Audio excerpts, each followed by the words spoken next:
મોઢા પર નૂર નથી દેખાતું. આલુડા, એ આલુડા, આ દિવસ ઉગીને માથે આવ્યો. પોઠિયો ચાલવા નથી જવાનું તારે? હાલ જોઈ ઊભો થા, ખાઈ પીને તૈયાર થઈ જા આલુડા. અરે માતાજી, આજે તો બહુ થાકી ગયો છું. આજ પોટીઓ ચાલવા નહીં જવું. અરે બાલ, પણ એવું થોડું ચાલે. પોઠિયો ચલાવવા તો જવું પડે ને. ચાવ ખરો, પણ એક શરતે. હા, અરે માતાજી, અમીનો કૂપો અને ભસ્મકંકણ મને આપો તો. અરે પણ ભસ્મ કંકર અને અમીનો કૂપો તારે શું કરવો છે?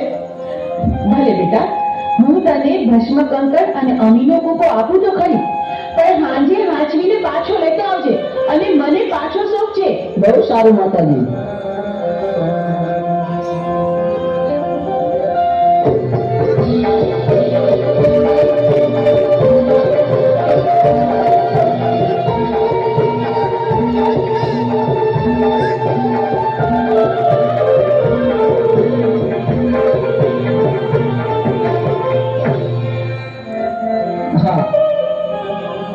દેવીને આ લોકોને જે ખબર નથી કે હું કોણ છું. અમીનો કૂપો અને ભસ્મકંકર મારા માથે નાખી દો અને અમીનો કૂપો પી અને અમરિયા દેશને રાક્ષસ થઈ દો.